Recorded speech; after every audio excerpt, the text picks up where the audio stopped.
10 legendary old trucks that still destroy every 2025 pickup.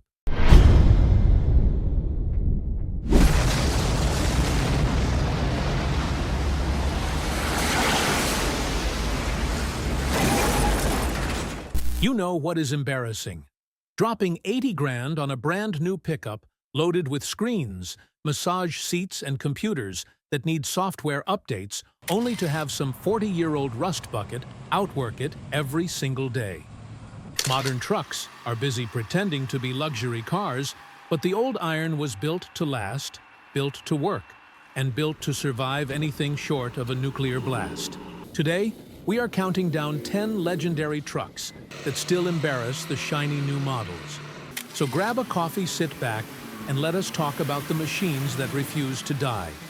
And do not forget, like, share, and subscribe for more stories about the trucks that never quit.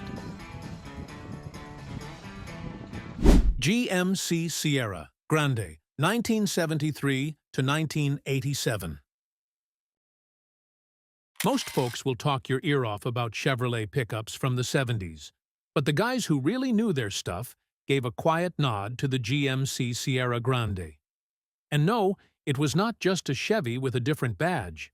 GMC was the pro-grade line, the kind of truck built for the working man, while Chevrolet was the shiny crowd pleaser for the masses. Back then, GMC engineers were allowed to go heavy-duty with stouter suspensions, bigger radiators, beefier rear axles, and even higher output alternators compared to Chevys. Under the hood, you could order either the 350 or the mighty 454 cubic inch V8.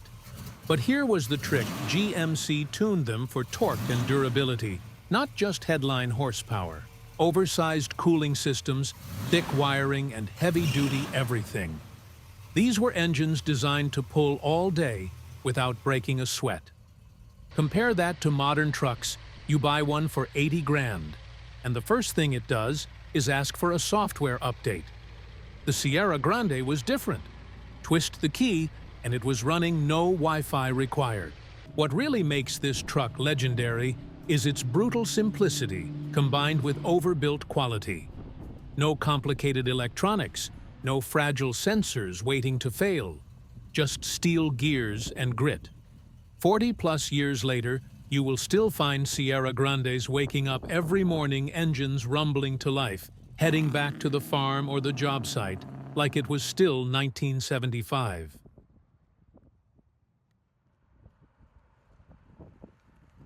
International Harvester Scout, 1961 to 1980.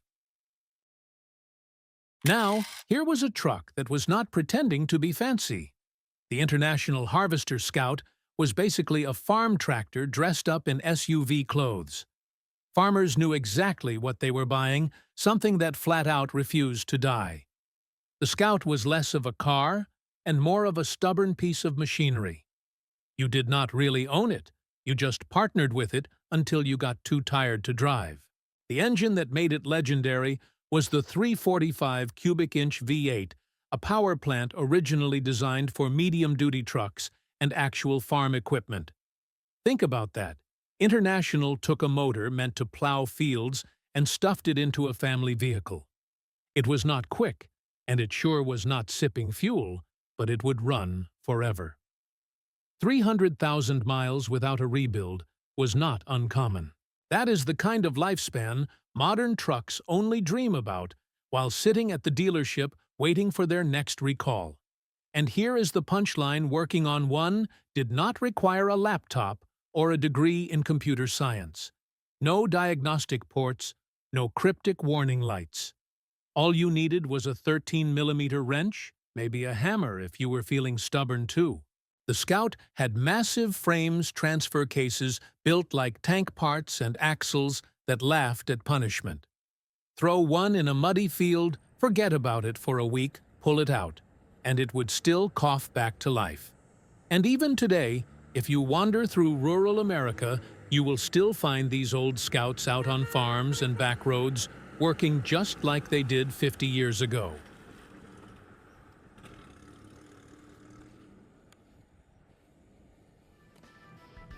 Jeep Gladiator, 1963 to 1987.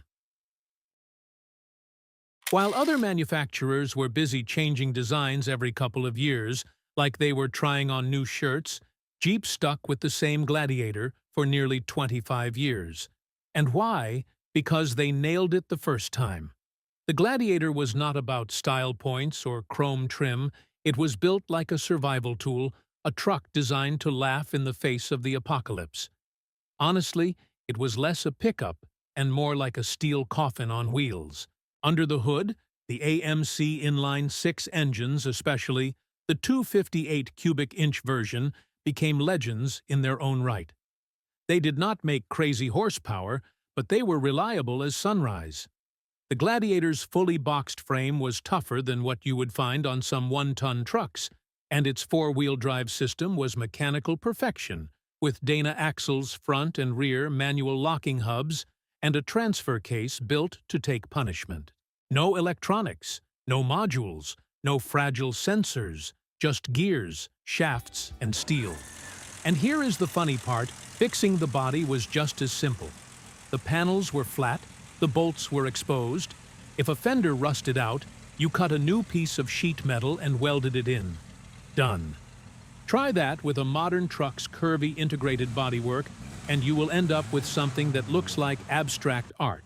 That is why the Gladiator still stands as proof that the simplest engineering is often the smartest. Ford F-Series, 1948 to 1952. Back in the late 40s, Ford was not thinking about lifestyle trucks or building something to park in front of the country club. The very first F-Series was built with one purpose: to work hard every single day until the driver collapsed before the truck did. These were not fashion statements, they were tools, plain and simple. The most popular engine was the 239 cubic inch flathead V8, making around 100 horsepower on a good day. By today's numbers, that sounds laughable. But those old flatheads were nearly indestructible. They did not need big horsepower to get the job done. And let's be honest, horses back then must have been eating better hay, because these trucks pulled harder than most modern pickups, bragging about turbochargers. The design philosophy was simple: overbuild everything. The frames were massive ladder designs. The bodies were heavy-gauge steel doors that slammed shut like a bank vault, and running boards so tough you could jump on them every morning for 70 years, and they would still outlast your porch steps. The electrical system was just 6 volts of pure simplicity, a generator points ignition, and some wires. Here is the kicker. Plenty of these old Fords are still running today, often with their original wiring and engines. They did not survive in spite of their primitive design, they survived because of it. That is what makes them legends.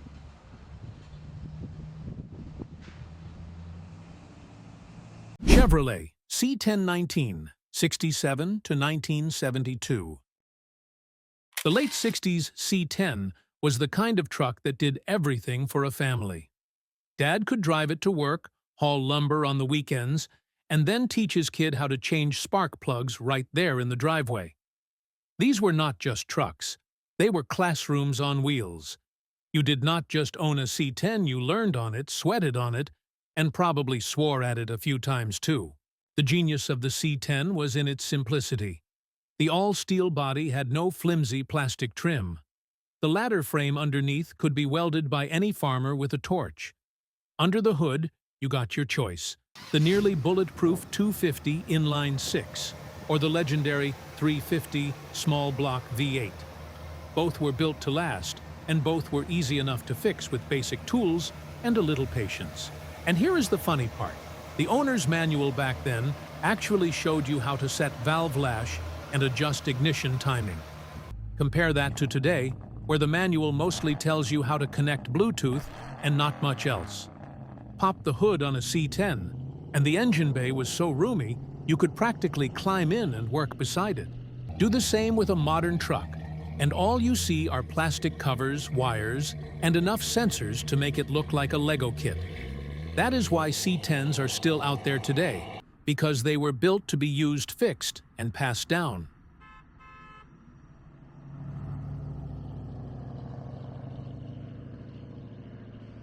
Chevrolet K5 Blazer, 1973 to 1991. The K5 Blazer was never meant to be some suburban grocery getter.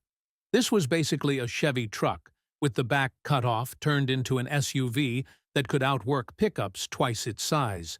It was built tough from the ground up, sitting on the same platform as Chevy's pickups, which meant heavy frames, rugged suspension, and engines that just would not quit.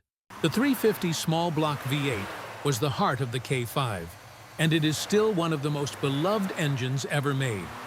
Simple, reliable, and so easy to repair that parts are still being made today, decades after production ended.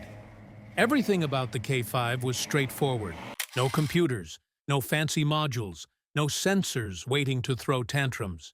If something went wrong, you grabbed a wrench and maybe a hammer, and you were back on the road. And here is the fun part, the removable fiberglass top. Take it off, and suddenly you had a convertible truck. You could drive with the wind in your hair while hauling half a yard of gravel in the back. Try pulling the roof off a modern SUV, and all you will get is a dozen angry error codes and a trip to the dealer. That is what made the Blazer special. It was not about being pretty. It was about being useful, tough, and fixable. That is why so many K5s are still rolling today, doing real work, while newer SUVs sit in the shop, complaining about bad sensors.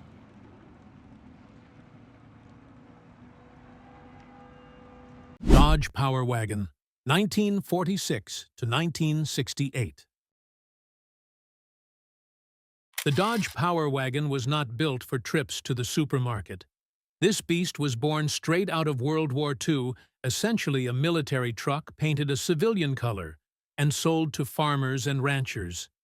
That meant it was ridiculously overbuilt for anything normal folks could throw at it. Buying a Power Wagon was like bringing home a tank and calling it your daily driver. Under the hood sat the 230 cubic inch flathead, a modest little engine on paper, with only about 94 horsepower. But here is the thing, it was designed to run on whatever fuel soldiers could scrounge up in the middle of a battlefield. Gasoline, kerosene, maybe even cheap moonshine or flat beer, it would still sputter to life. In civilian hands, that meant the engine was barely working, which is why so many lasted well past 200,000 miles. And here is the kicker. The Power Wagon came with a 7,300-pound winch as standard equipment in 1946. Today, you have to pay extra add aftermarket kits, or hope the dealer does not charge you for off-road packages. Dodge was bolting that stuff on from the start, as if they expected owners to pull tanks out of ditches. Sure, it was slow, uncomfortable, and thirsty, but it was also unstoppable. That is why the Power Wagon still embarrasses modern trucks. It was not designed for comfort, it was designed for survival.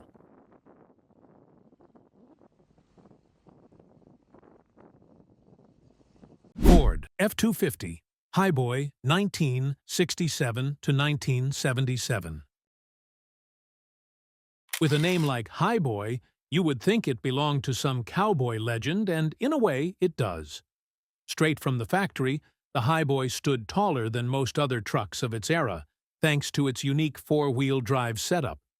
Park one next to the competition, and it looked like the older brother who had already hit his growth spurt, towering with a stance that demanded respect. What made the Highboy truly legendary was the way Ford engineered it. It felt as if the designers were competing to see who could build the toughest, heaviest part. The frames were massive, the suspension was industrial grade, and up front you would often find the near-indestructible Dana 44, or if you were lucky, the coveted Dana 60 axle. Both are still prized by off-road builders even today. Under the hood, buyers had a range of engines.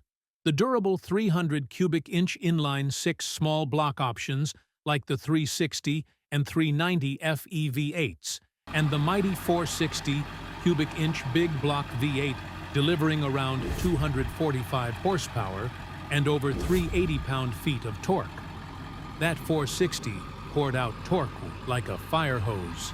It guzzled fuel like a battleship, but it was so understressed that many blocks have been rebuilt multiple times, some stroked past 500 cubic inches without complaint. Paired with the overbuilt C6 automatic transmission, the same gearbox used in motorhomes and dump trucks, the Highboy was practically unbreakable. That is why it is remembered as Ford's toughest pickup ever. Even today, in small towns and rural backroads, you will still spot these Highboys hauling logs, pulling trailers, or cruising into town covered in dents that tell 50 years of stories. Built to last and still lasting.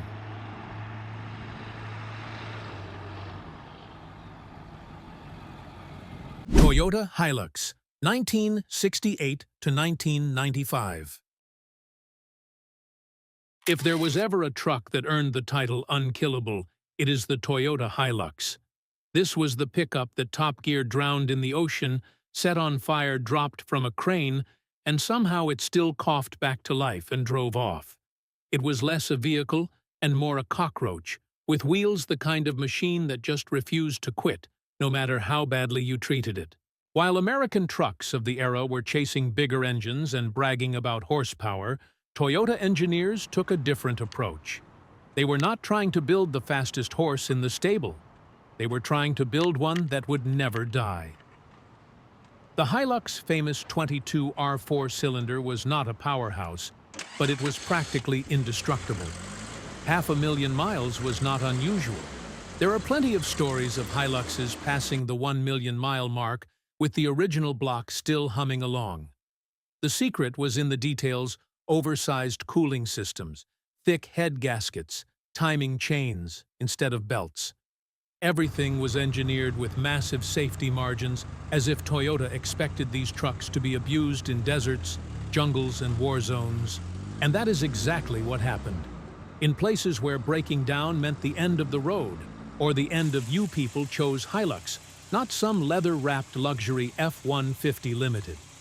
That is why, even today, across farms, battlefields, and remote outposts, you will still find Hiluxes running strong. Indestructible, then indestructible now. Chevrolet K10, 1973 to 1987. If there is a king of classic pickups, it is the Chevy K10. Square-bodied, simple, and tougher than just about anything that ever ran on gasoline, this truck set the standard for what durability really means. Farmers, ranchers, and small-town families all trusted the K10 because it did not need pampering. It was built to haul tow and keep working decade after decade without complaint. The heart of the K10 was the small block 350 cubic inch V8, rated around 160 to 175 horsepower and about 250 pound-feet of torque in stock trim. It was not exotic, but it was one of the most reliable engines Chevy ever built, powerful enough for real work and easy to keep alive with basic tools. Other options included the trusty 250 inline 6. You could also get the big block 454 cubic inch V8 with over 240 horsepower and 355 pound-feet of torque for those who needed serious pulling power. Combine that with the K10's boxed front frame rails, C-channel rears, and a bulletproof four-wheel drive system with manual locking hubs, and you had a truck that could take a beating for decades. And here is the fun part. The engine bay was so roomy you could stand inside while wrenching. You could practically set up a grill on the hood while you worked. Try that on a modern F-150, and you will have sensors crying for mercy. The best proof is simple drive through rural America today, and you will still see K10s hauling firewood, pulling trailers, or running fence lines. Meanwhile, shiny new trucks are lined up at the dealership waiting on recalls. The K10 was not just built tough, it was built forever.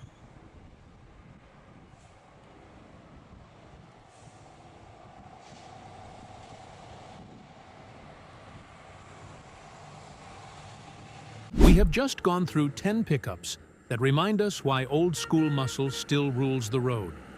These were not built for showrooms or sales brochures. They were built to haul, pull, and survive anything life threw at them. Decades later, they are still doing exactly that, outworking trucks that cost 3 times as much today.